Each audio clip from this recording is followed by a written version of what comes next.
Z-axis has improved the way that we store and retrieve SMT parts. Recently, we installed 4 automated storage systems from Mycronic, the same company that makes our pick-and-place machines. The towers are 4 to 6 feet in diameter and almost 9 feet tall. Except for very large components, these towers now store 95% of our SMT parts. Before, we kept reels of components on shelves in our storeroom and spent time hunting for parts and determining which reels to use. Now we store reels right in our towers, which track part locations and dispense exactly what we need. Storage is as simple as putting a reel in the terminal and pressing a button. The rest is completely automated. When it's time for production, we use our planning software to enter the number of boards to make.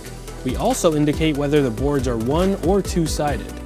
We then tell our planning software which line we'll run the job on.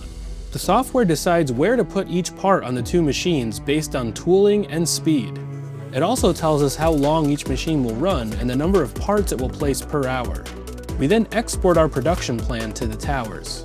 The software-enabled towers will dispense parts in the quantities we need and without us having to look for parts or choose between reels.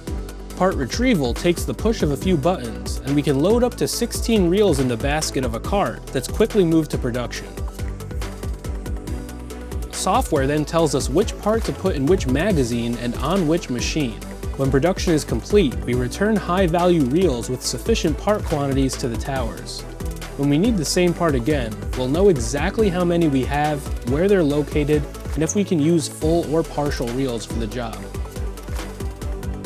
By automating part storage and retrieval, Z-axis has improved our inventory management and production efficiency.